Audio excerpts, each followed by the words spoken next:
In the 7th year of being with the rich heir, another girl appeared by his side. A friend teased him, asking why he had changed girls. He gave a cold smile. Do I need a reason to keep or discard a woman? Women are single use. Swap them as you like. I turned and walked away, never appearing in his world again. Long after, he cornered me in a changing room, leaving me no way out. A shadow flickered in his eyes. Still not planning to come back?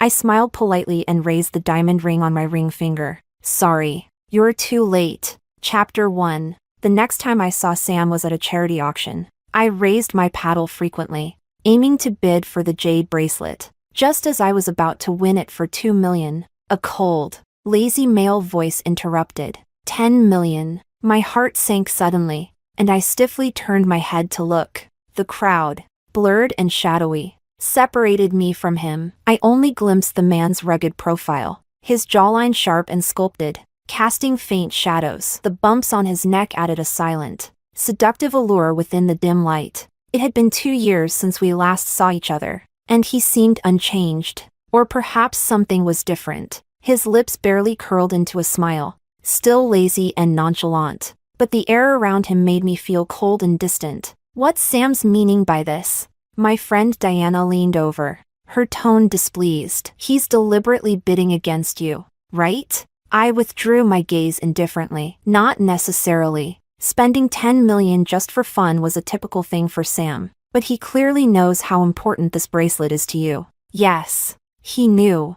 I couldn't help but taste a bitterness in my mouth. So what? Bid more. We must fight for it. Diana was upset. No matter how much. Consider it my gift to you. I chuckled softly, a bitter smile forming. Forget it. Sam always got whatever he set his sights on. There was no chance of winning if I competed with him. At the post-auction dinner, a young girl approached me, holding a glass of champagne to greet me. She was as young as a delicate flower, so fresh and beautiful, as if you could squeeze water from her. She looked like I did when I was 20. Even the small tear mole beneath her left eye was identical to mine. She smiled sweetly. Olivia, I've watched your plays all the time. I really like you. And today I finally get to meet you in person. I saw her raise her hand, and on her pale, slender wrist was a lustrous, elegant bracelet. It was the bracelet Sam had just bid for. Noticing my gaze, she blushed slightly. My boyfriend gave it to me. Chapter 2. She deliberately turned her head and pointed to a spot not far away. I followed her gaze, and through the crowd of well-dressed, fragrant people, a distinguished man seemed to sense her attention, and he cast a look toward her. The girl blushed coquettishly, and they exchanged a loving glance across the room. This scene, no matter how I looked at it, felt abrupt. Olivia, I saw you raise your paddle several times. Is this bracelet really that important to you? The girl's bright smile held a trace of apology. I told him to give it to you, but he insisted on giving it to me. I feel so embarrassed.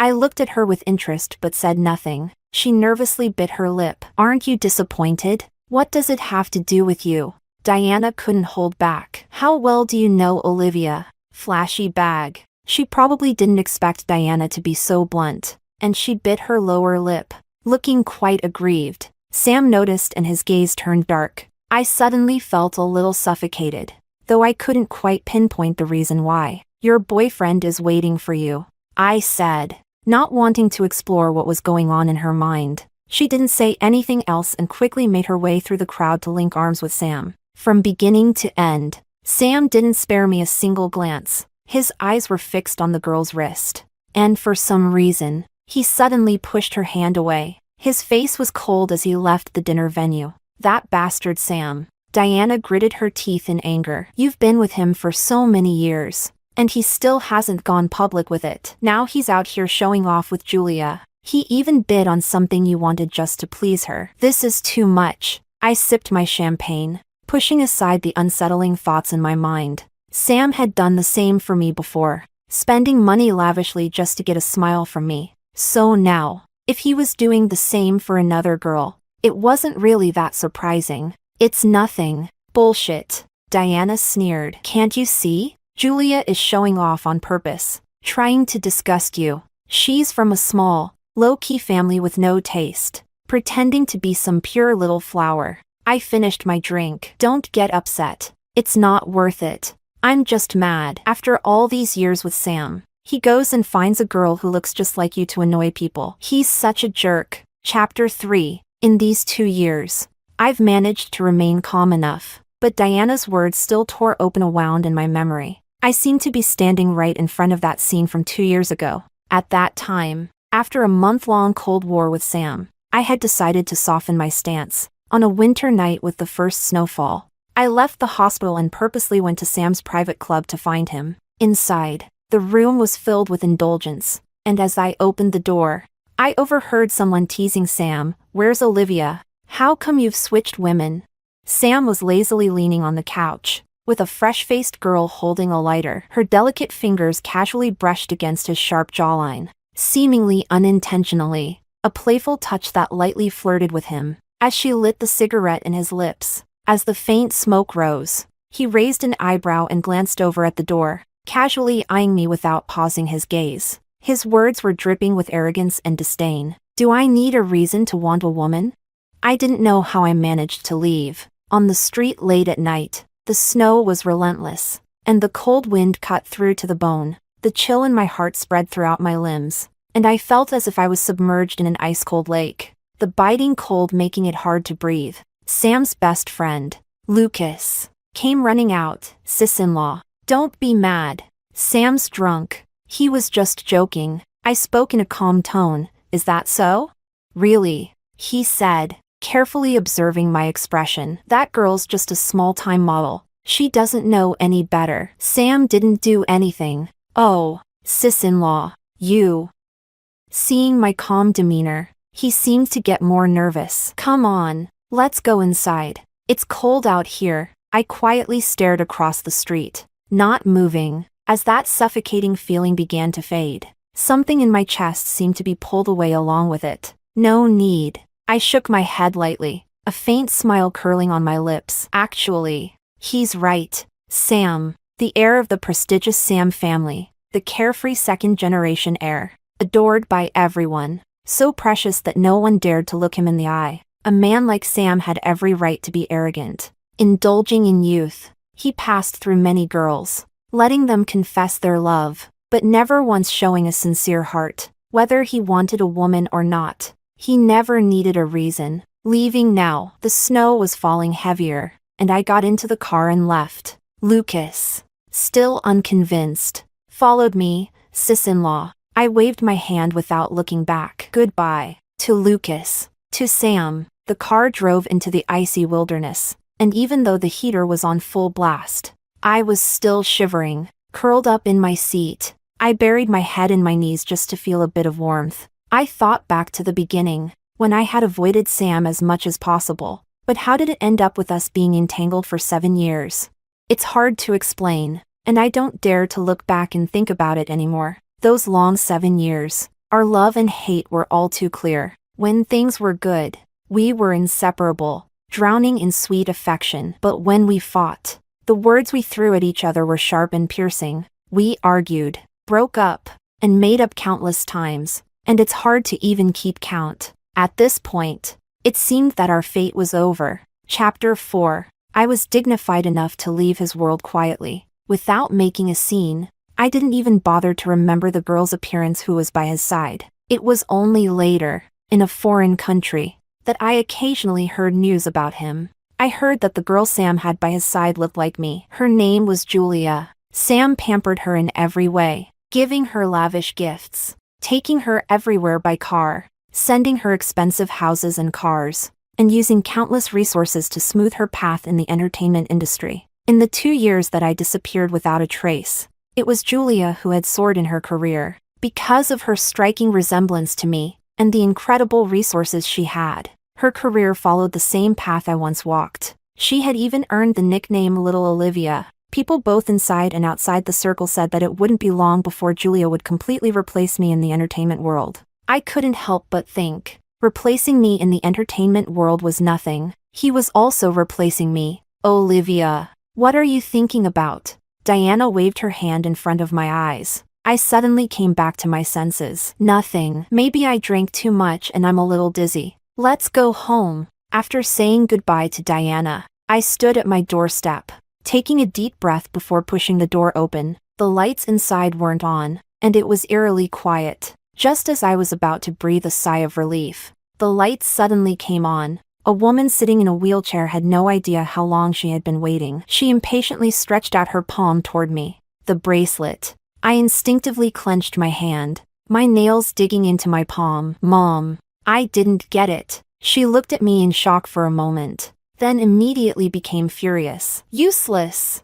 In the next moment, she grabbed whatever was on the table and threw it at me. A thermos hit my collarbone, and a dull pain spread. I stood there calmly, listening to her rage through the night. I told you, no matter how much money you need to spend, get it back. Are you reluctant to spend the money? Or do I mean nothing to you? So, you didn't take my words seriously? None of those. I thought about how to explain. Should I tell her that I couldn't outbid Sam? I couldn't say it, and I didn't want to say it. She angrily slapped the armrests of her wheelchair. Then why? Mom, let it go. Shut up. She became more agitated, her body rocking violently. If you can't get the bracelet, then you should just die. I wanted to step forward and comfort her, but my steps faltered and I couldn't move. She cursed for a long time, and I didn't say another word. When the door slammed shut, the world finally quieted down. I dragged my heavy steps up to the third floor, sitting in front of the dark floor-to-ceiling window. In the distance, the city lights stretched for miles, like the starry sea burning in the dark night sky. I thought about the bracelet on Julia's wrist, and I thought about Sam. At this moment, the pain in my collarbone seemed to spread deep into my heart. An inexplicable emotion, along with the darkness, swallowed me whole. The phone suddenly rang. I picked it up, but no one spoke. The sound of wind swirled through the receiver, and the person's breath mixed with the wind. Unclear. My heart skipped a beat, and Sam's face appeared in my mind. It was him. It had to be. He wasn't speaking, just like the silence on this call, both enigmatic and torturous. I thought, he's waiting for me to speak first. He's waiting for me to beg him. For two people who had shared 7 years of their lives, our understanding of each other was never shallow. But Sam, that arrogant air. If he called me, he must have been especially unwilling. If I didn't speak now, he'd probably get angry. I pulled the phone away from my ear and threw it aside. Let him be angry. That would be better. I patiently took out a cigarette, flicked the lighter, and the sound of the flame igniting filled the air. I didn't know what nerve Sam had touched, but the next second, the call ended. It made me think of a few old memories. One night, after he smoked, I had a sudden impulse to try the taste. I took the cigarette from his lips and took a drag. No experience. I inhaled too hard and immediately started coughing, my eyes watering. Sam laughed, gloating. Serves you right. Then, with the faint smoke still on his lips, he kissed me, lingering with a soft touch. Is this how you want to taste it? I guess Sam must have remembered that too. How good we were in the past, and how awkward things were now. Chapter 5. I didn't beg Sam, but a few days later, I received the bracelet he had someone send to me. Seriously, what's wrong with him? Diana was utterly confused. He takes it from you, gives it to his little lover, and then takes it back and sends it to you. Isn't that just trying to irritate people on purpose? I didn't want to guess Sam's mindset. I just felt tired of it. I closed the box and sent the items back the way they came. You really don't want it? Diana seemed a bit reluctant. She was silent for a moment and then said, I think he's trying to soften up. If you don't appreciate it, he'll blow up. I laughed lightly. In his world, the word soften doesn't exist. I don't think so. Diana disagreed nonchalantly. Sam has indeed done a lot of foolish things, but I think he doesn't want to break up with you. He's just too proud. I gently touched my bare ring finger, where there had once been a simple band. I exhaled softly. We broke up 2 years ago. A few days later, one evening after the recording wrapped up, on the way home, I dozed off, and when I woke up, I was already at my doorstep. The autumn wind had a chill to it, and as I raised my head, I caught sight of a luxury sports car parked outside and the figure standing in the night. I didn't know how long he had been there. Slightly hunched, fingers absent-mindedly flicking a lighter, the flickering light danced over his brows, dissipating the usual arrogance and making him seem extremely cold. Also, dangerous. I hesitated in my steps, and at that moment, he glanced toward me. The night was heavy, making it hard to see his emotions, but even so, under his gaze, I still felt a prickling sensation on my back. Sam reached back into the car seat and picked up the box containing the bracelet. He opened and closed it in his hand, patiently waiting for me to approach. He knew what this bracelet meant to me. My father was a superstitious man, and even though he became a wealthy man later, the bracelet that had been passed down through generations of the family remained his most treasured possession. He always said the bracelet had spiritual energy. If it were lost, it would mean the end of the Olivia family line. When the family went bankrupt, everything was auctioned off to settle debts. This had always been my mother's worry. I had inquired several times, but to no avail. Finally, this wealthy lady who bought the bracelet at the auction had decided to put it up for sale again. I rushed back,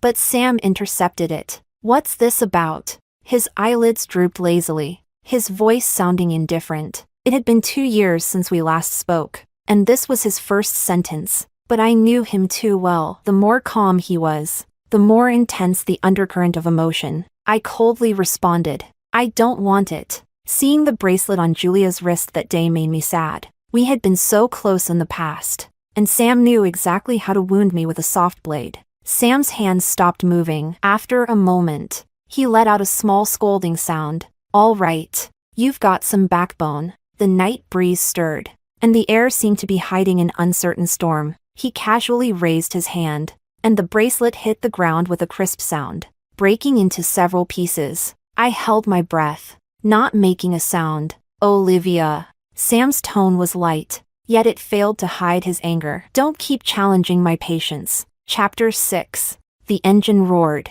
cutting through the night sky as it sped away. I stood still for a moment before turning and heading inside. Why doesn't Sam understand? I'm not making a scene or throwing a tantrum. I simply don't care anymore. Early the next morning, Mrs. Kim came to pick me up for an audition. With a serious tone, she said, "You've been away for 2 years, and this is your best chance to make a comeback. You must seize it." Oscar Fu, the genius director who returned from overseas, had won the highest film awards both domestically and internationally with just 2 films in 3 short years, gaining unprecedented fame. The news that Oscar Fu would be the producer and director of his new film, For Her, created a buzz from the start. Stars of all sizes had been vying for roles, trying to land a part in the movie. I laughed bitterly. With so many big-name stars fighting for the female lead, why would they choose me?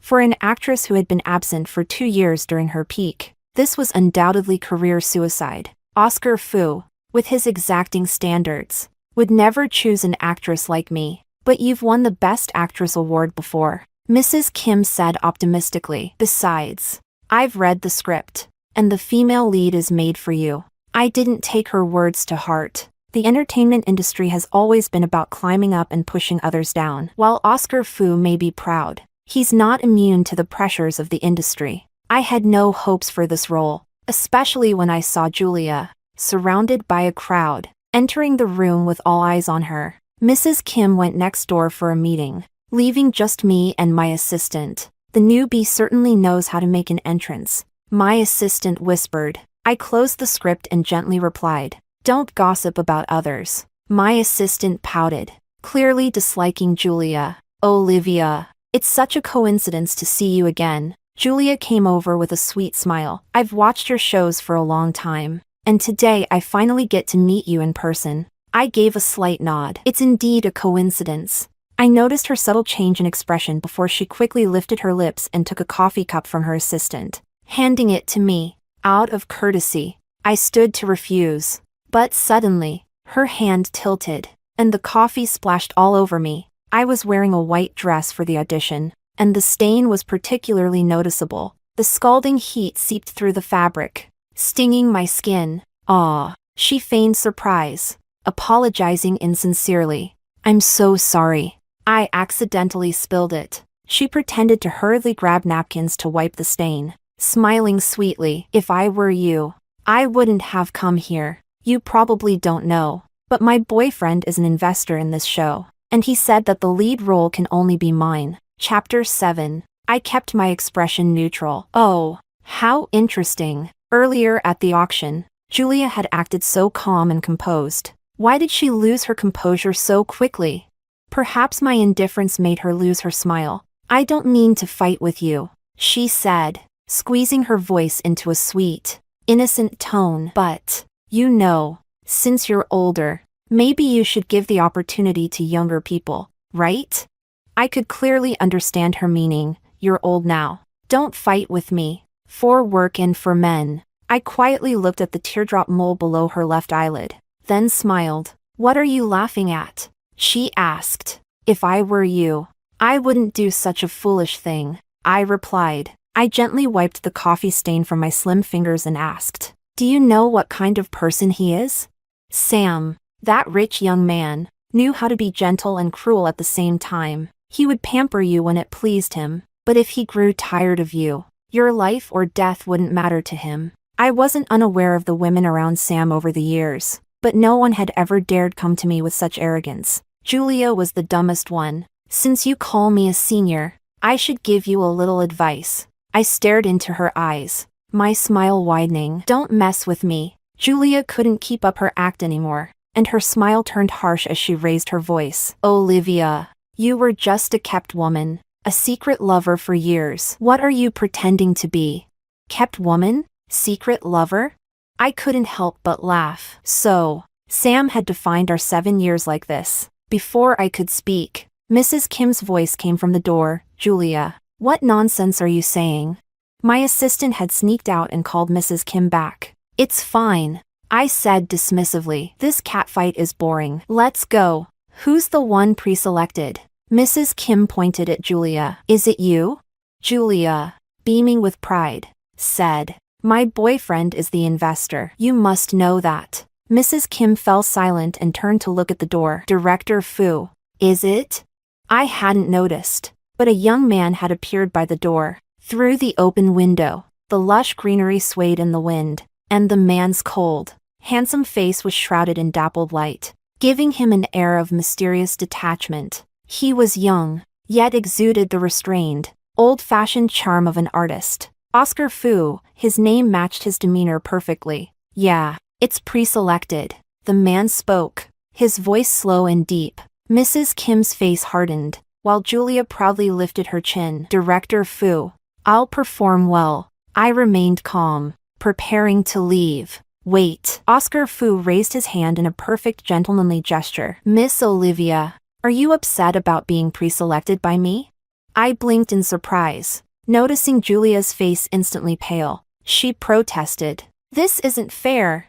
Oscar Fu withdrew his hand, his attitude calm and unapologetic. Sorry, I'm not a person who believes in fairness. Chapter 8. The next day, I received the collaboration agreement from Oscar Fu. Ms. Kim was delighted. Getting this role will make your future much easier. I, of course, knew how important this opportunity was to me, but I couldn't feel happy. Ms. Kim. That day Julia mentioned that the investor for this project is Sam. At my reminder, Ms. Kim's expression shifted slightly. Are you worried? She didn't finish her sentence, but we both understood without saying a word. Sam had invested in just for her to pave the way for Julia. Now that Oscar Fu had refused to cast me, whether it was to support Julia or just to spite me, if Sam withdrew his investment, Oscar Fu would definitely find himself in a tough spot. I felt uneasy. Don't overthink it, Ms. Kim comforted me. It was Oscar Fu's decision to choose you, and whatever happens later, he should be prepared for it. Besides, you've known young Master Sam for so many years. He'll surely remember the ties between you. And he won't. He will. I couldn't help but smile bitterly. I remembered that night when Sam had smashed the bracelet in anger. He was burning with rage. If this young master was upset, no one would have it easy. While we were talking, the assistant suddenly exclaimed, Quick, look at Instagram. Just for Her has lost its funding. What? Ms. Kim grabbed the phone from her, and after reading the content, fell silent. It was something I had expected, so I wasn't particularly surprised. Olivia, do you think Director Fu will cancel his collaboration with you because of this? The assistant asked, worried. Ms. Kim shot her a look but couldn't say anything to refute. Maybe, I said with a faint smile. Being replaced due to capital pressure wasn't anything new in the entertainment industry. The assistant was upset for me. How can young Master Sam do this? He's backing Julia, but he shouldn't hurt you. It's not really about being hurt. It's just the rules of the game. Whoever comes in doesn't change anything. Anyone who got in Julia's way would end up like this. And I had no reason to feel wronged. Ms. Kim was pacing nervously, agitated. Can you be like everyone else? She said indignantly. You've known him for so many years. Doesn't he care at all? I lowered my head and stared at my phone. Though I wasn't really looking at it, my thoughts were wandering. People always talk about old friendships. But for young Master Sam, I was just a past that wasn't pleasant or worth remembering in his bright, colorful life. What old friendship could there be? Chapter 9. In the evening, Diana came to find me. The assistant kept talking nonstop, complaining about Julia and mentioning the incident where she spilled coffee on me. Diana was so furious that she looked like she might explode. How dare she? She's just relying on someone backing her. The assistant kept stoking the fire. I frowned and glanced at the assistant. She made a gesture to indicate silence and stopped talking. That little bitch. Do I really have to tolerate her? Diana's anger couldn't be contained anymore, and she grabbed the car keys, storming toward the door. Diana. I immediately felt something was wrong and quickly followed her out. At the door, I only saw the red sports car speeding away, its taillights glowing. I couldn't help but think back to something that happened many years ago. When I was 16, my family went bankrupt, and the huge change turned me into a joke in high society. Diana once, for my sake, beat a young lady who had kicked me when I was down, leaving her bloodied and begging for mercy on the floor. Because of this, Diana was sent abroad by her family, and she suffered quite a bit. My mother always said I was a troublemaker. Thinking about it now, it's somewhat fitting. Diana wasn't answering her phone, and I had no idea where to find her. If she was going to look for Julia, she would most likely go to Sam to get her. Sam, in the 2 years since we parted, we hadn't exchanged a single phone call. A few days ago, though, he called, but not a single word was spoken. I hesitated for a long time with my finger hovering over his number. But in the end, I dialed it. The ringing sound echoed in my ears. Each second felt like an eternity. Finally, he picked up, but I suddenly found myself unable to speak. He didn't say anything either, but the sharp, noisy voices of women came clearly through the receiver. My heart sank. Is Diana with you? It seemed Sam had moved away from the phone a little. He coldly drawled, "Who are you?" knowing full well he was doing this on purpose.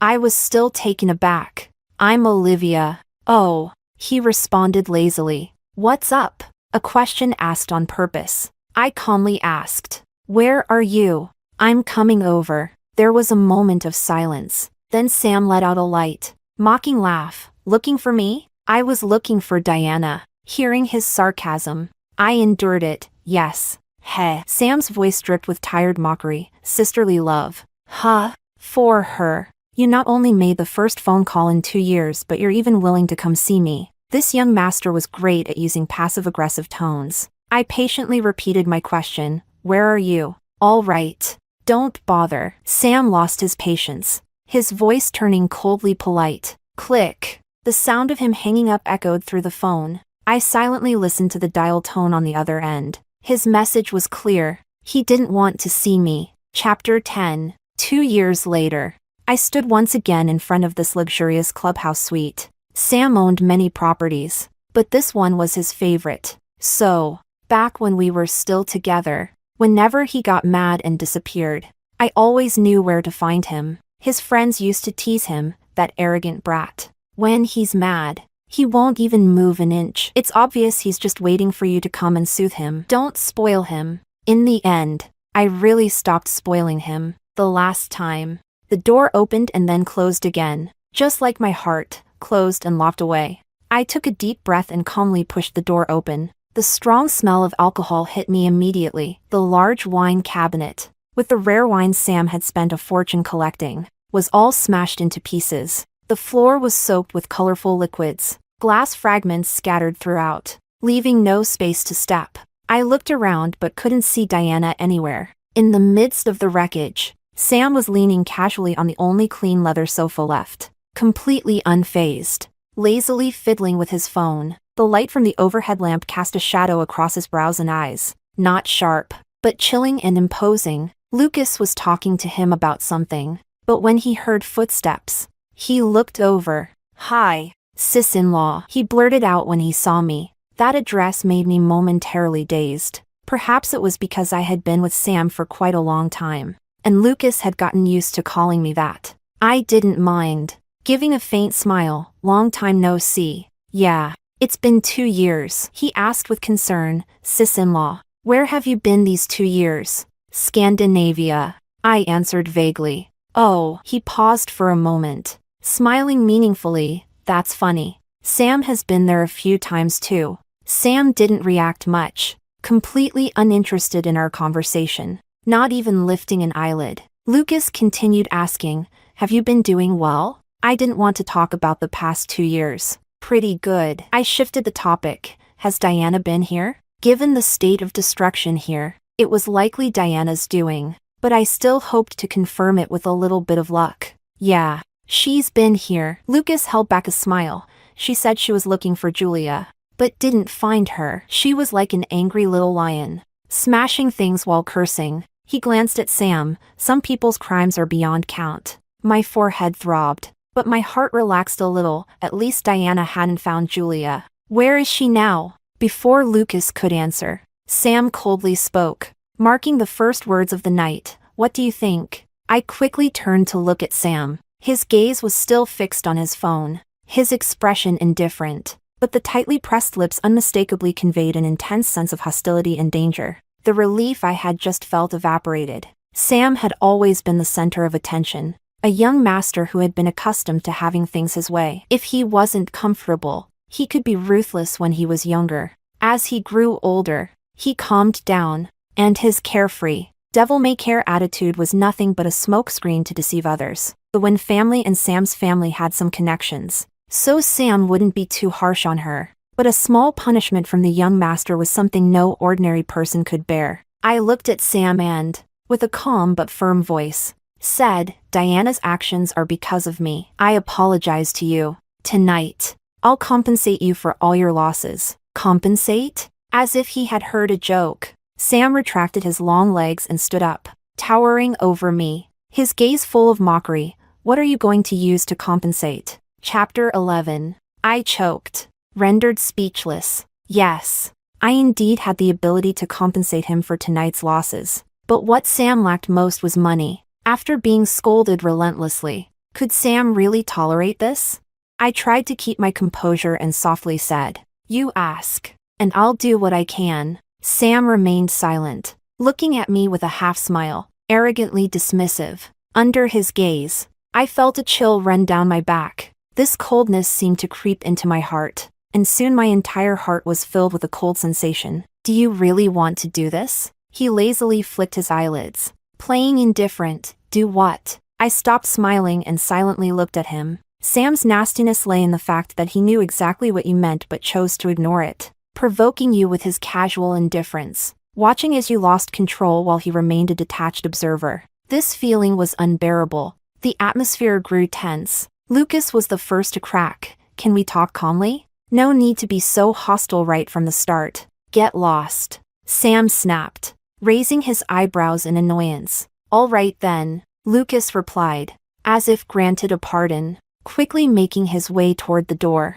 As he passed me, he waved cheerfully. "Sis-in-law, see you next time." I smiled and nodded. Perhaps it was better not to meet again. The air became quieter, and I quietly thought over recent events. Since I returned, Sam had been relentlessly pushing at me, though he didn't overtly act as if he was out to get me. Everything seemed to point in my direction. 2 years ago, it was also here. He had said, "Do I need a reason to keep a woman?" I took that as the end of our relationship, but it seemed he didn't think so. Otherwise, he wouldn't have said, "Stop always challenging my patience." When we met, he was a proud young master who had always been in control in every relationship. When it was over, the girl should beg and plead, full of reluctance. My dignified nonchalance had become his obsession. Thinking about this made me feel irritated. "Sam, is it only when I beg you that you'll feel better?" Despite the discomfort in my heart, I couldn't help but loosen my expression and smile. "Fine, I beg you. Now." Sam should be satisfied, but for some reason, after I said this, his expression darkened at a visibly rapid pace. His eyes fixed on me, the corners of his lips curling into a cold smile. "Do you think I want you to beg me? Isn't it?" The last time I didn't beg him, he had smashed the bracelet without hesitation. If he hadn't given Julia enough confidence, how could she have dared to throw coffee at me? Now, it wasn't necessarily that he was truly angry at Diana. He was just using the situation to force me to bow down and beg him, to lose my dignity. I didn't feel wronged, but it was hard to say I wasn't hurt. Those 7 years, neither too long nor too short, I had invested all my heart and love, and he had discarded it like an old shoe. The ones who betrayed genuine love were the ones who shamelessly trampled on my dignity. "You said I have dignity, right? So now I don't." I slightly tilted my head, hiding the bitterness in my eyes. "Can you let me go now?" With a loud bang, Sam angrily kicked the table. I flinched, but didn't avoid it. I endured his fury. "I really don't understand. You can smile at everyone, but when it comes to me, you can't even say a kind word. No matter what I do, you won't appreciate it. You said you didn't want the bracelet, and now if someone gives you trouble, you blame me." I thought, after knowing each other for over 20 years, after those 7 years of mutual support, you must have had at least some real feelings for me. Because of one angry remark from me, you can disappear so completely. He was deeply disappointed, yet the corner of his lips held a faint smile. And in the dim light, his face took on an icy, desolate look. But when the words came out, his voice was hoarse and filled with sorrow. "Olivia, who is it that can't let go of whom?" Chapter 12. In the end, Sam slammed the door and left. The loud bang echoed in my ears, and I hunched my shoulders, standing frozen for a long while. My phone kept ringing, and I answered it weakly. Diana cautiously asked, "Olivia, Lucas said you went to find Sam. Did he make things difficult for you?" "No." I forced myself to stay calm. "Are you okay? What could possibly happen to me?" "Sam doesn't care about anyone. But my brother is here," Diana said regretfully. "I was too impulsive, thinking I could vent for you. I didn't expect you might end up taking the brunt of it." "Don't blame yourself. If he's unhappy, he was bound to cause trouble sooner or later." Diana's outburst was just an opportunity for him. Sigh. Diana sighed deeply. "The young master is really difficult. I can tell. He clearly cares about you, but can't lower himself to make amends. So he does all these ridiculous things, forcing you to lower your head first." She summed it up. Fate's cruelty. That night, I kept thinking about Sam, and I had to agree with Diana's words. Yes, Sam and I truly were a twisted fate. When we were children, Sam didn't like me. He had always been handsome, and the adults loved pinching his cheeks. I, too, would reach out my hand. He would ruthlessly push me away and coldly say, "Ugly monster." I cried so hard. As we grew older, he still didn't like me and never played with me. Every day, there were different girls calling him to come out and play, but they were all beautiful. I thought to myself, surely it was because I wasn't pretty enough, so he wouldn't play with me. As a child, I tasted a bit of loneliness from Sam. By my teenage years, Sam had become wild. The girls around him came and went, one after another. He still didn't like me. Occasionally, we would meet at family gatherings, and the adults would joke about us, childhood sweethearts, a perfect match. The young master would frown, lazily speaking in his Beijing accent. "Don't tease me. Whoever wants to serve a little fairy can go ahead." The adults would laugh, and I'd fire back. Pfft, as if anyone would want you. At that time, my life was so smooth that I had no room for any sadness, and I didn't care whether he liked me or not. He thought I was pretentious and dramatic, and I thought he was reckless and arrogant. We were like two parallel lines, growing wildly on our respective life tracks. When we occasionally crossed paths, we had an unspoken understanding to ignore each other. For a long time, I took it for granted. Sam and I would live the most brilliant lives, becoming inconsequential passers-by in each other's stories. But when did things change? It must have been that winter when I was 16. My relationship with Sam, like my life, turned upside down that year. The bankruptcy saga lasted all winter, and my father eventually became a small box in my hands. On a bone-chilling winter night, I held his urn, letting the heavy snow cover me as I silently waited for life to slowly slip away. Someone rushed over to me in a panic, and with frenzied energy, they pulled me up. The cold snow reflected on Sam's handsome face, and it was the first time I saw him so frantic. His forehead covered with veins, and his whole body trembling with anger. He glared at the person and shouted, "Olivia, are you sick?" Chapter 13. Sam was right. I was truly sick. Though I had always been a spoiled girl, I rarely cried. During that time, however, I cried often, and for an entire winter. My eyes remained red and swollen. Sam, with his flamboyant and carefree demeanor, I never knew where he found the patience, but he endured and stayed by my side, helping me get through each dark day and night. I survived that difficult period, but I also fell deeper into the young master's many tender affections. When I was clear-headed, I would often feel insecure because of our mismatched status, but I found it hard to resist his gentle affection. When we first got together, there were always people who knew the situation,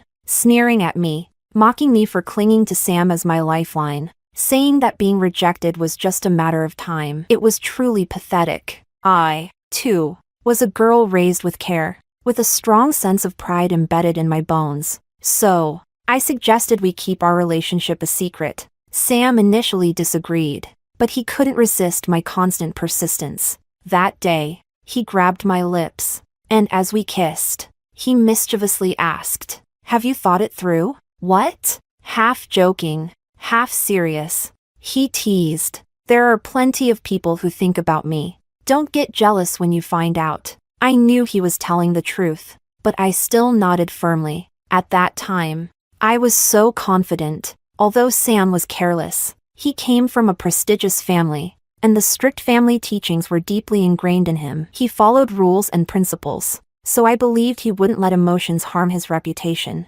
Even if he truly liked someone else, it should only be after he had clearly cut ties with me. I was so sure of this. But later, most of our arguments stemmed from this issue. The girls chasing after him came one after another. Though I never saw him truly fall for anyone, the rumors that reached my ears were always filled with ambiguity and flirtation. Sometimes, I couldn't bear the sourness in my heart and would inevitably argue with him. Sam would remind me nonchalantly, "You're the one who's afraid people will know you're my girlfriend. Remember? This is a different matter." I retorted angrily. "You could at least admit you have a girlfriend, right? And if I do, what's it to them? What have I done?" His calmness only made it seem like I was the unreasonable one. I haven't held their hands, I haven't kissed them, and I definitely haven't slept with them. He smirked coldly, his words sharp and taunting. "You've held hands and kissed with those male actors." Did I get angry?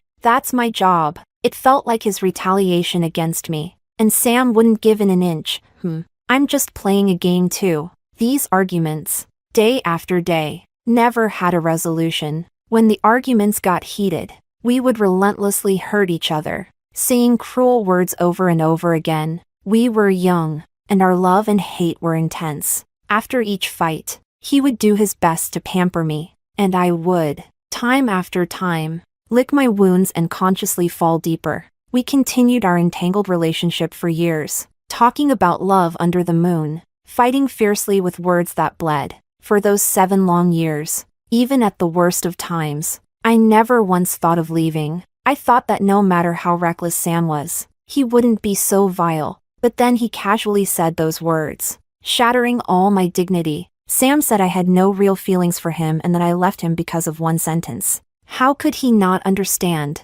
I could wholeheartedly give him my true feelings, enduring the pain with pleasure, but I would never become someone who could be summoned and dismissed at will. He denied my true feelings, and I no longer wished to argue. I never doubted that we truly loved each other passionately and sincerely. It was just that we were like birds and fish, traveling together for a while. But ultimately, our paths diverged. We've gone down different roads. Chapter 14. I spent the whole night lost in my dreams. When I woke up in the morning, I felt groggy and disoriented. Ms. Kim called with excitement. Director Fu has scheduled the signing time with me. He didn't seem to have any intentions of replacing anyone because of the funding withdrawal. We can rest assured.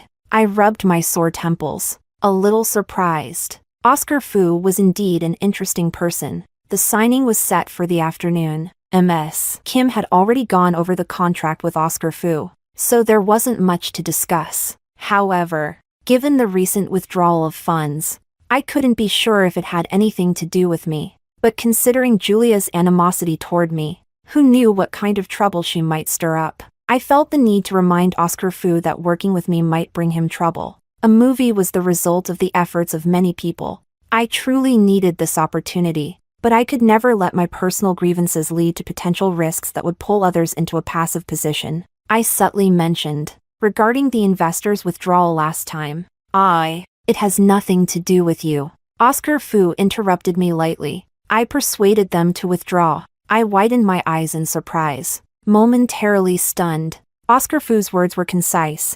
I will not accept any investment intended to influence the casting of a role. Incredibly, at that moment, two words flashed through my mind: integrity. Director Fu maintains his principles, upholding his boundaries. This is admirable. These weren't just polite words, but sincere admiration. Ms. Olivia, you might have misunderstood, Oscar Fu said slowly, but with a hint of humor. Now, I'm the investor, and you're the one chosen. I wasn't a humorous person, but I couldn't help but smile a little. There was a contradictory yet harmonious aura about Oscar Fu. He stood there quietly, distant in his nobility, yet his manners were so courteous that they made others feel at ease. What did I do to deserve his attention?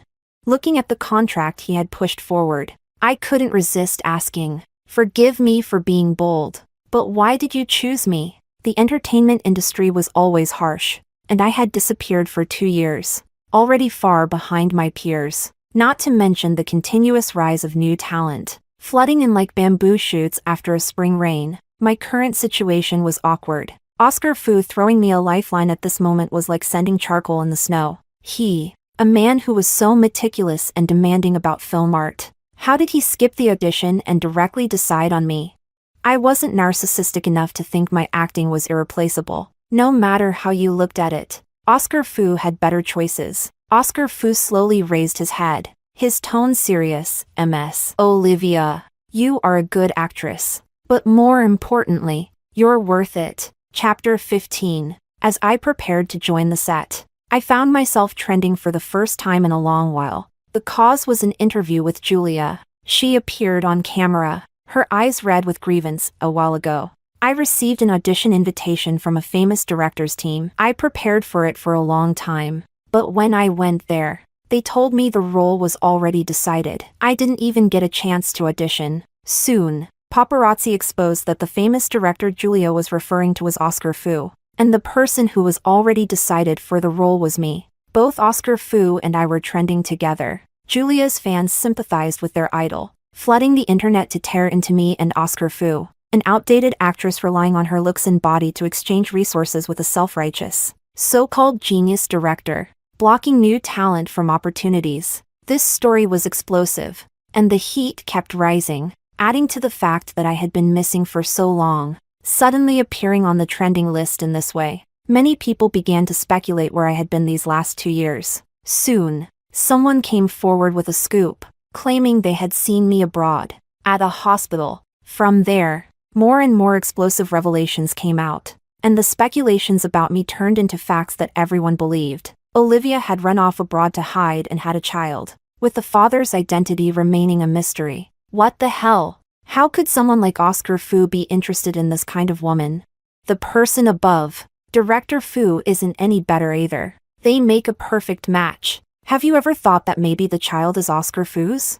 They indulged in wild speculation, and the story developed more absurdly. Oscar Fu and I were nailed to the pillar of shame. Julia, on the other hand, garnered a great deal of sympathy, and her popularity surged. Ms. Kim's phone kept ringing, and she answered call after call from the media, eventually turning it off altogether. Has Julia lost her mind? She was rejected for trying to pay her way onto the set, and now she was turning the tables and using public opinion to bring Oscar Fu and me down. She even used the 2 years I had been out of the spotlight to stir things up. This was a malicious move, but also not a clever one. I closed my phone and sneered. She's digging her own grave. Oscar Fu is the director. Who he chooses to work with has nothing to do with being decided ahead of time. Julia's actions may have let her vent, but they also offended a large number of directors and producers in the industry. Who would dare work with her now?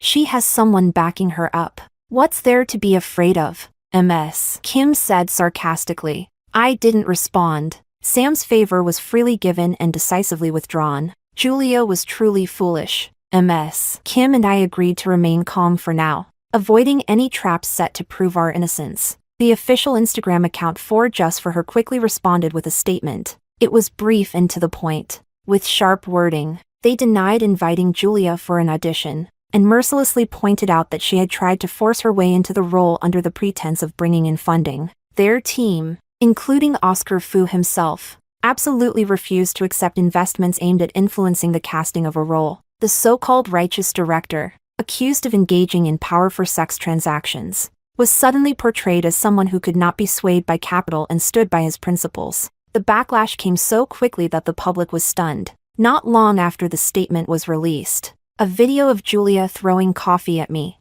claiming her boyfriend was the investor and that she was the chosen one, quickly spread. It was obvious who was behind this manipulation. The public opinion shifted dramatically, and Julia became the target of widespread criticism. The sudden rise and fall were too fast, and my fans were overjoyed. Case solved. This was a scheme by an imposter trying to take the main role. No way. No way. Does she really think that just because people call her Little Olivia, she can compete with the real Olivia? Oscar Fu deciding to give her the role? Laughable. Does Julia even deserve that? After this drama, I became the biggest beneficiary. Not only did I gain hundreds of thousands of new followers, but my star popularity continued to rise. Ms. Kim couldn't stop smiling, thanks to Julia's help. My career is soaring. Chapter 16. The night before I was supposed to join the set, I went to bed early. In the middle of the night, I woke up and saw heavy snow outside the floor-to-ceiling windows, the glass foggy and dim. My phone, which had been placed on the nightstand, kept vibrating incessantly. It sounds strangely out of place in the quiet of the night.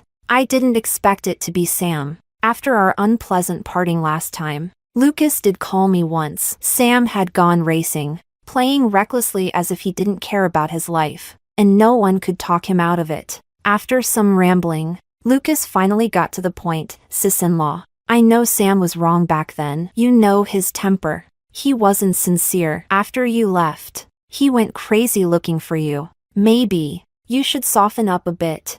I raised an eyebrow in amusement. Don't you think that's absurd? It was impossible. Why would he say that? I would never appease him again, and I definitely wouldn't back down. Lucas sighed. You both are too stubborn. No one is willing to take the first step. But the thing about love is, there's no winning or losing. I felt a surge of irritation. Lucas, I never thought about winning. He was momentarily silenced and didn't say anything further. It seemed that everyone who was familiar with us thought, without question, that Sam and I would never truly break up. They believed that we were simply testing each other, waiting for him to lower his head and soften, and then I would throw myself back into his arms without hesitation. It's hard to say. Perhaps it was because our past love and hate were so intense that they developed the illusion of us being inseparable. No matter what. I don't know. Sam's hoarse voice pulled me back from my thoughts. I asked, confused. Don't know what? Everything she's done to target you. It wasn't my intention. He paused, his voice growing more obscure. And the bracelet, she took it without my permission and wore it secretly. I remembered the day of the auction, and now I understood why he looked so displeased when he saw the bracelet on Julia's wrist. From the beginning, I intended to buy it and give it to you. even though he had clearly made an effort to control his emotions. I could still hear the broken compromise in his voice. He was truly softening, but I didn't feel relieved. Instead, I felt a deep sense of melancholy. Those who have truly loved never care about winning or losing. I replied softly. It doesn't matter anymore. Whether it was Julia, the bracelet, or Sam, it didn't matter anymore. It does matter. Sam's voice dropped, stubbornly repeating, everything about you matters to me. He had always been stubborn, and it seemed nothing I said would matter. I fell silent instead. Neither of us spoke, and the conversation seemed endless, with time only adding to the silence between us. Our emotions and love seemed to go backward in time, until everything returned to zero. These last 2 years, what happened to you? Sam suddenly asked. I teasingly responded. You don't believe the rumors online, do you? Although Julia had apologized, I was brought back into the public eye by the media, and the discussions kept soaring, especially the speculations about where I had been during these 2 years. Someone had posted a photo of me abroad in a hospital, and it wasn't hard for people to speculate that I had secretly hidden away to have a child. Such groundless rumors were one thing when other people believed them, but Sam shouldn't have. To be blunt, whether I was pregnant or not, Sam would be the one who knew best. I don't believe it, Sam said with restraint, still trembling slightly. Are you sick? I froze for a moment, and painful memories seemed to surface, as if they were about to break through. Quickly regaining my composure, I replied, no. Suddenly, I heard Sam's heavy breathing through the phone, his emotions surging uncontrollably. We had invaded each other's every inch of skin in countless days and nights, peeling away our hearts to reveal love and hate so deep. Even if I lied, I couldn't deceive him. He could no longer hold back, his voice breaking as he asked, Olivia, have I ruined everything? Chapter 17. After the call ended, the world returned to boundless silence. On this cold winter night, my thoughts were a little chaotic, and I couldn't help but think back to the past. 2 years ago, on a night like this, the words I wanted to say to him kept repeating in my mind. Sam, can we stop fighting? I'm sick. The doctor said it's pretty serious. Please hug me. I'm so scared. Yes. I was incredibly fragile back then. Was I afraid of dying? I had learned to face death calmly when I was 16, but falling in love with someone truly makes you fear death. I was so foolish back then, always thinking, what would he do if I died?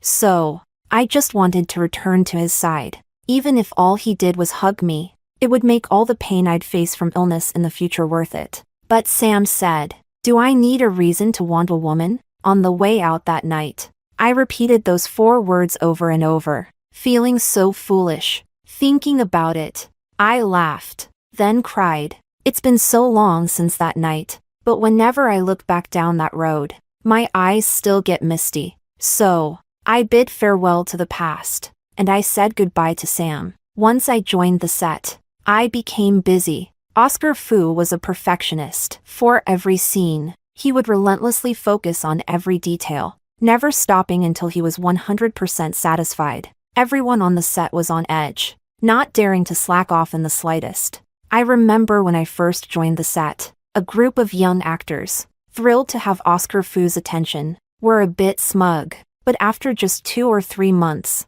each of them seemed like they'd been thrown into military training. They weren't just standing firm, they stood as straight as soldiers. It had been a while since I last filmed, and I wasn't used to it at first. But Oscar Fu was especially good at guiding actors. He was strict and demanding, yet he never spoke harshly, patiently leading us along. So, although he pushed every actor to become a steel warrior, no one complained. Even when Ms. Kim came to visit the set and watched one of my scenes, she couldn't stop praising Oscar Fu. She joked, "You're really lucky. You've worked with so many directors and won awards. But I'm sure Oscar Fu is the best you'll ever have. Is it really that exaggerated? Of course, he's brought out the very best in your acting. And..." She suddenly became somewhat suggestive. "I've noticed. You look absolutely breathtaking in his shots. You two don't look like it's your first time working together. It feels more like he's been watching you for a long time." I couldn't help but laugh. Oscar Fu is a great director. That's all. To avoid her going further with her teasing, I quickly added, besides, haven't I always been beautiful? Always beautiful indeed. As she was leaving, it seemed like she suddenly remembered something. Oh, by the way, I heard Julia tried to commit suicide. I was shocked. When did that happen? Not sure of the details. The news was suppressed, but I heard a bit of the rumor. Immediately, I thought of Sam. Julia trying to commit suicide was probably because of him. Probably his doing. MS. Kim also realized Julia was just too greedy and naive. Now she's facing the consequences. I sighed lightly. Is she all right? Just some childish drama. No real danger to her life. But she hesitated for a moment. But I understood. She's probably ruined her own path. MS. Kim nodded, not saying anything further. A rich young master spends his money for fun, and Julia took it seriously. Her threats and antics only hurt herself. No one would let a woman tarnish the reputation of the second-generation heir to the capital circle. Sam's affection and love. It was both a blessing and a curse. Chapter 18. During the break in the last scene, I scrolled through my phone and saw Julia trending. Her agency had issued a statement, announcing that, effective immediately, Julia's performances would be suspended. The news that Julia had been shelved quickly took the #1 spot on the trending list. It wasn't because of her popularity, but because someone had connected the dots and uncovered her mysterious, influential boyfriend. Sam and Julia hadn't been seen together much, with the charity auction being their first public appearance.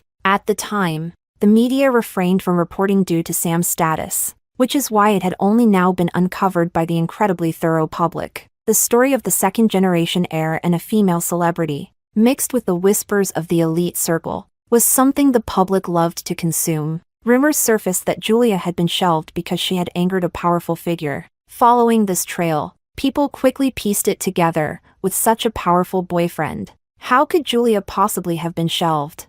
The only possible answer: Julia had angered Sam. The gossipers were on fire, creating a story of a young heir falling out of love and turning vengeful. I was somewhat uninterested, just as someone came over to remind me, Olivia, it's starting. The last scene was just as intense as before, with Oscar Fu not showing any signs of easing up. We didn't finish until late in the evening. Just as I picked up my phone, MS. Kim called. Olivia, the old gossip with Sam is trending. I was stunned. Was the gossip now turning against me?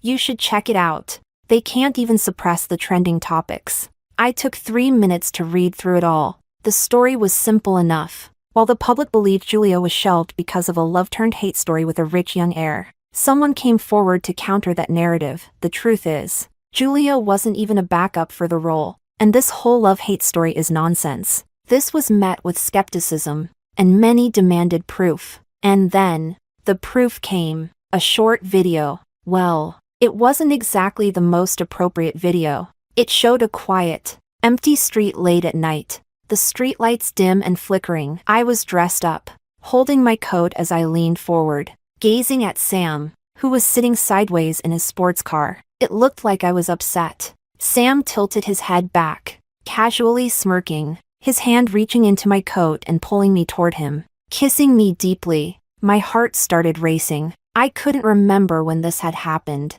yet it had become undeniable evidence. The video was accompanied by a commentary from the person with inside knowledge. Childhood sweethearts, together for 7 years, broke up 2 years ago. With such solid evidence, it was impossible not to believe. The public, getting more excited by the minute, quickly shifted the focus of the gossip to me, and I was back on the trending list. The comments section went wild, and some even came up with a couple named for Sam and me, years like robbers. The fallen rich girl and her heir to the capital circle. A deeply tragic love story, straight out of a novel. The stand-in narrative is really disgusting. But the name years like robbers, the separation really does sting. Help. I think I might ship them. What do I do? I silently closed Instagram, staring at the streetlights, my thoughts drifting. In the past, my pride had kept me from publicly acknowledging this relationship. I remembered once when Sam got angry. Being with you always felt like an affair. How long are you planning to play this game? Yes. He used the word play. Maybe that was when he started to question my sincerity. He probably never thought that. In the end, our relationship would become so public, but it would happen only after we broke up. I gave a self-deprecating smile and tucked my thoughts away, preparing to head back. Turning around, I saw Oscar Fu standing under a tree. I wasn't sure how long he had been there, but his calm eyes were fixed on me. Heading back to the hotel? I nodded, walking alongside him toward the hotel. After more than 3 months of working together, Oscar Fu and I had only exchanged words related to the scenes. We rarely had personal interactions. He was a rather distant person, and I wasn't very talkative, so the walk was quiet, but it didn't feel awkward. As we reached the elevator, just before we parted ways, Oscar Fu suddenly asked, "Do you regret it?" I paused for a moment, surprised that he was interested in such gossip. After a moment of thought, I shook my head lightly. I don't know. Would I regret it? I had never really thought about it. Oscar Fu lowered his gaze, gave a slight nod, and left. Chapter 19. At the wrap party, Oscar Fu didn't show up.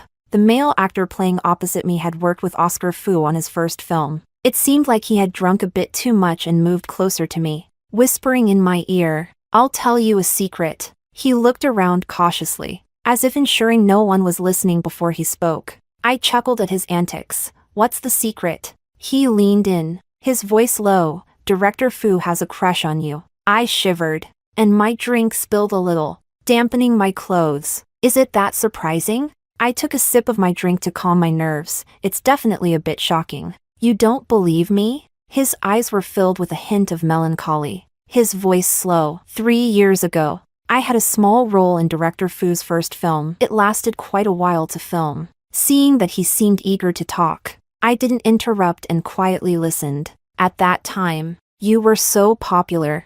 There were billboards of you everywhere, even one right under our hotel. There were many nights after work when I'd see Director Fu standing in front of your billboard, staring at your picture, lost in thought." The taste of alcohol lingered on my lips, and I felt like I was getting drunk. Otherwise, how could I hear his drunken rambling and feel a sense of melancholy?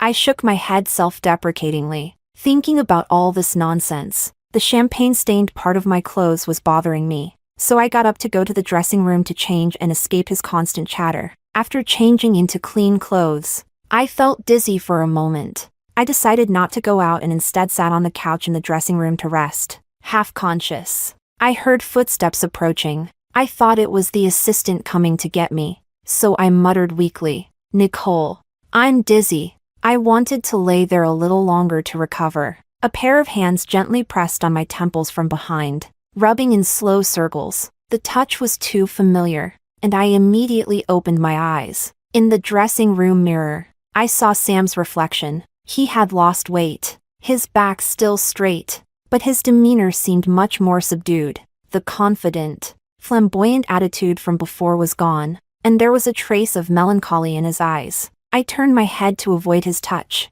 "What are you doing here?" Sam didn't answer the question. "I've taken care of everything. She'll never be in front of you again." I felt a mix of emotions and didn't respond. "Trust me, I never touched her." Sam's voice was dry. "I just missed you so much." She was there talking to me, and it felt like you were still by my side. The memory of our past arguments flashed in my mind. It always seemed like he thought that as long as he didn't cross a line with those girls, I would always accept him. How could I explain to him?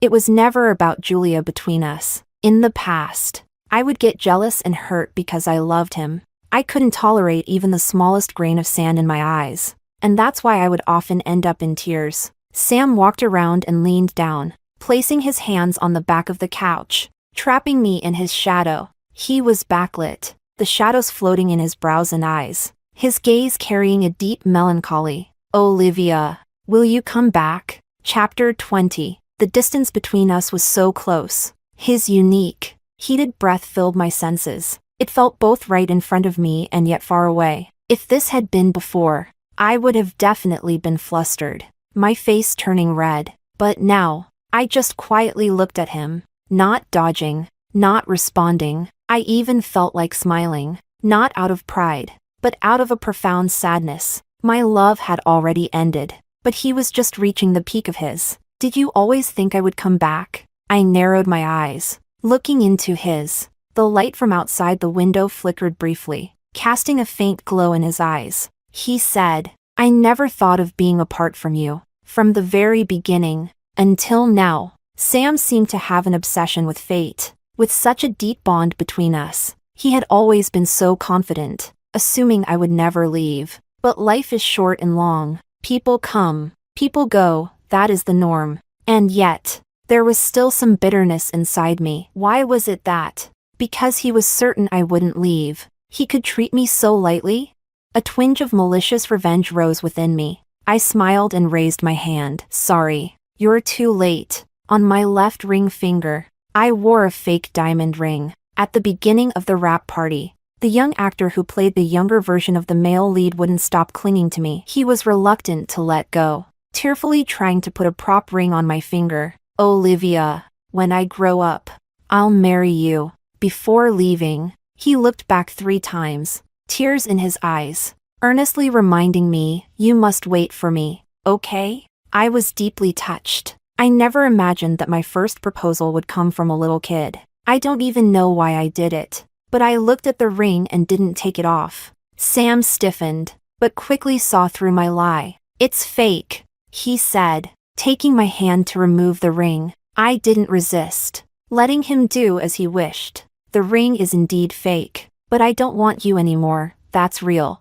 I gave him back the words he had said 2 years ago. Although there was a gap between my hand and the ring, Sam's hand trembled, and several times, he couldn't get the ring off. He struggled to hold back, his lips tightly pressed together, his face pale. He stubbornly tried again and again to remove the ring from my finger. He succeeded in removing the ring, but it felt as though all his strength had been drained from him. He collapsed onto the sofa, tilting his head back against the backrest, covering his eyes with both hands. His voice was muffled and broken. "Olivia, I want you. I only want you." Chapter 21. Sam had really changed. He had put away the laziness and arrogance of a young master, cutting ties with the flashy, indulgent lifestyle. I occasionally saw him in business news, and he had clearly become the image of a poised, composed gentleman with a calm and dignified appearance. The way he tried to make me happy, though, hadn't changed. He still went out of his way to please me,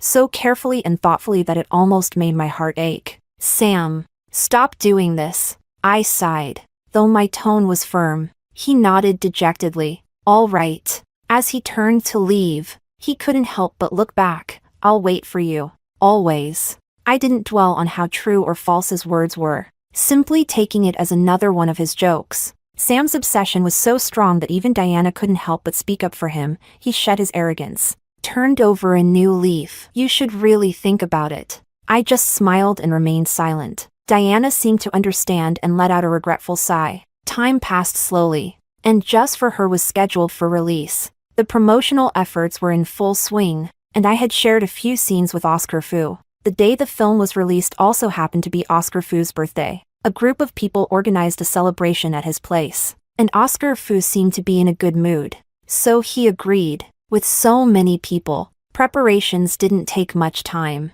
and everything necessary was in place. Someone brought out a cake and playfully urged Oscar Fu to make a wish. It seemed they were worried he'd be upset. As his assistant, who had been working with him for a long time, stepped in to stop them. "Don't bother him. Director Fu never makes wishes." Just as the crowd was about to quiet down, Oscar Fu nodded slightly. "All right." Immediately, the lights were turned off. The large room was filled with the flickering glow of candles, casting elongated shadows. Everyone quietly watched Oscar Fu, waiting for him to close his eyes and make a wish. At that moment, he turned his head toward me, his gaze focused. "Olivia, Olivia's peace. May her wishes come true." Under the meaningful gaze of the crowd, I met Oscar Fu's eyes. For a moment, it felt as though I saw him standing in front of my billboard, his gaze directed toward me. It was subtle, yet it caused ripples in my heart. Oscar Fu turned his gaze away casually, and the others, understanding, didn't probe further into the slight ambiguity. After the cake was cut, everyone took their seats. It was clear that they had deliberately left the seat next to Oscar Fu for me. The dress I wore was short, and as I sat down, I felt uncomfortable, so I discreetly pressed my hand against the hem of my skirt. The surroundings were lively, voices rising and falling. Someone leaned in to talk to Oscar Fu, and he listened without looking away, while his hand subtly reached over and placed his jacket across my lap. In the midst of the bustling noise, I thought of Sam. That winter night, he had picked me up from the snow, angrily scolding me. "Olivia, are you sick?" I cried uncontrollably. "Sam, my dad doesn't want me anymore." The boy wrapped me in his coat, and I heard his chest heaving with every breath. "Olivia, I want you." At that moment, there was truly no sense of security, like a drowning person clinging to a piece of driftwood. "What if you're lying?" He looked down at me for a long time. Through my tear-filled eyes, I saw the clarity in his gaze, his seriousness. He said, "Then punish me. I'll lose you forever." I was a girl with a great memory, and I remembered every promise he made. "So, Sam, the punishment is, you'll lose me forever."